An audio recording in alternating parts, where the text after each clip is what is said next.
There exists a specific type of moment when the narcissist realizes that you are done.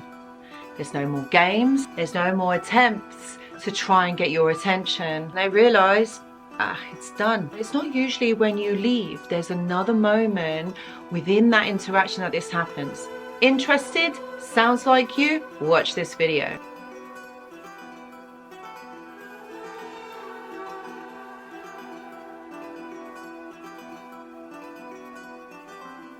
So let's get this straight. There's two different aspects in this, or two different layers to this. There is physical separation and emotional detachment, and the two are very different things. Many survivors leave physically but still remain emotionally hooked. Now the narcissist knows that there is that difference, and they know if you are still emotionally hooked to them, believe it or not. And you're going to say, Anushka, how do they know? How do they know that you still are emotionally hooked? Well, let's talk about this more in quantum physics type of terms, or more in a spiritual aspect. That's not what this video is going to be about, but I just need to kind of mention this point here. Okay, we are energetic beings, all right?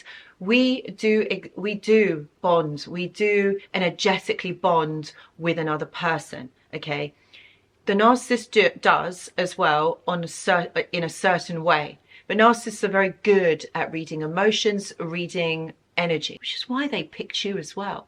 I'm going to explain it further. So energetically, they know that you're not fully done. They also know emotionally that you're not fully done, because you are someone who is empathetic, who is emotional, who is patient, who knows how to bond. Now, the narcissist knows that they are not able to do that. They know that you're able to do that. So you bond to the narcissist emotionally, psychologically, spiritually, and physically. They know that you're not going to get over them straight away. They know that there's going to be that time period that you are going to be missing them.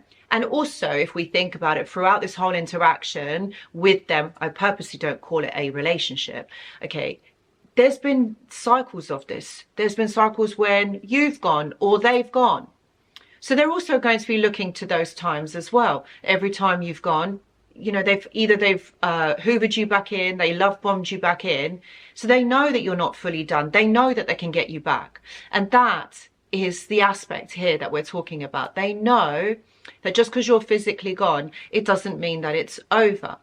The point that I'm trying to make, when there is emotional detachment, okay, it's very different, and that looks very different as well. In your behavior, energetically, it looks very different in the fact that there is a nothingness that will exist in this void. There is no checking, there's going to be no longing, wanting, wishing. The narcissist is not going to feel you wanting them. And they are, like, I've got to say, they are dark empaths, all right? Even though they are the way that they are, they're very hypervigilant and sensitive to whether someone likes them, whether they're having an impact on someone. They are able to read that. They can read emotions. So when you stop behaving in a certain way, and also when a longer period of time has passed and there is no reaching out from you, there's no kind of resolution, let's work this out, let's make this better. There's none of that that's happening.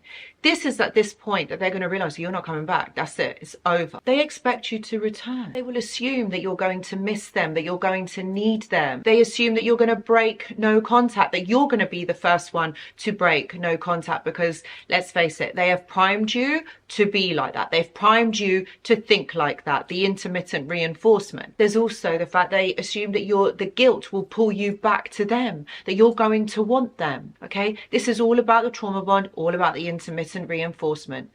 Like I said, they have trained you to think in this particular way so that now, and also remember, human behavior works in patterns. They've read you. They know the way that you're going to be thinking. They understand your behavioral patterns. So usually what has happened in the past is that you have reached out to them. You have been the one that has broken no contact. You've also told them that perhaps you felt guilty for what you have done, and that I think they have been silent. There's all of this that's going on. And they really think that you will be coming back to them. The shift, they're going to notice that. The fact that you're going to stop reaching out to them. There's going to be no emotional paragraphs over explaining yourself. There's going to be no social media check-in. Like, you're not watching their stories, or like, you know, from your fake account. You're not watching their stories, or you're not looking at their posts anymore. And what you're doing in the background is that you're rebuilding your life silently. You're concentrating on you because your energy and your attention is going on you. Your indifference will feel a lot more threatening than your anger, because if you have anger for them, if you're upset with them, you're still tethered to them. They know that you still that they still matter to you, that you still have some sort of emotional reaction to them. They know all of this. So there are telltale signs that are going to tell you that their behavior will often change. Usually it will be the apologies. You might hear from them after they have this moment of realization. You might actually hear from them, and there might actually be a fake apology. They're going to go into victim mode because they're going to see it like, oh, how could you do this to me? Does our relationship not mean anything? Also, at this point, this is where you're going to have the new supply flaunting. I did a video about this. Check it out here because I talk about this a lot more in that. But they're going to be flaunting their new supply. It's all going to be out all over social media so that basically you see to evoke or provoke a reaction from you. They might even have this fake spiritual awakening moment or perspective that they want you to know about, basically saying that they have realized that they have done wrong, they realize that they have nearly lost you and they don't want to. It's not real. You might even get the emergency contact attempts. Yes, these attempts, you know, in the background, that, you know, you might be hearing from them because there's some sort of an emergency that's happening. Don't believe it. This is about regaining access. This is about validating them so that they know that they still matter in your life. And I know that this can be very confusing because this will feel like they're genuinely taking responsibility for their action, that they are actually meaning what they are saying. Because usually, let's face it, people who do things like that, okay, then they usually mean it. They've done some reflection, they've done some work on themselves, and they are kind of like, well, I'm reaching out because I want to make amends. I want things to be different. But again, how many times are we going to go around in this cycle? How many times are they going to say the same things? But what actually changes? It goes round in a circle. So, okay, you gone silent, they reach out. Let's just explain the cycle. You reach out, or they reach out.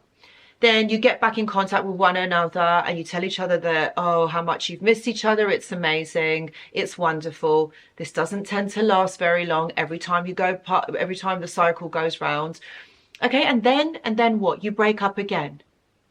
If it's a healthy relationship, you're not going to be breaking up. You're going to be working these things out. But with a narcissist, it isn't about a growth mindset. It's not about working it out. It's more about, hey, you know what? I can't be bothered to be nice to you anymore.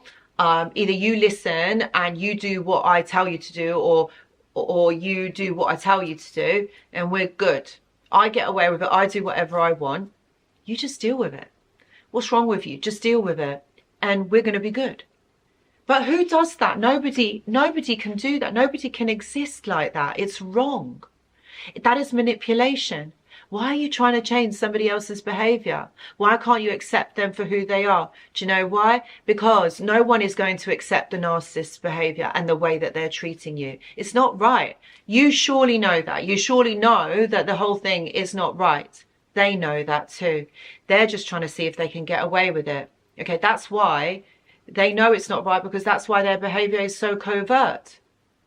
It's just specific to you. And let's not forget that this is a trap. They don't want you to go. If you're providing the narcissist with all of their needs that are getting met, why would they want you to go? They treat you like that because this is about manipulation. This isn't about a real relationship where you build and become something.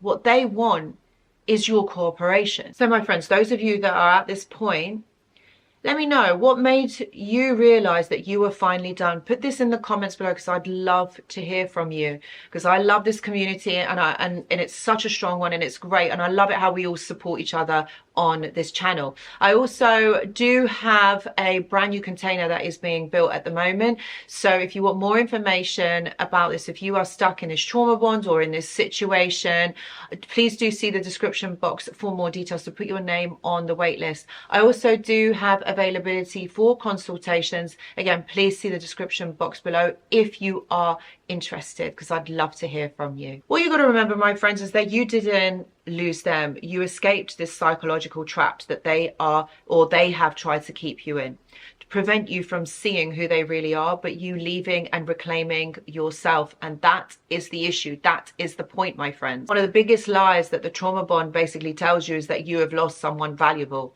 And that is the issue.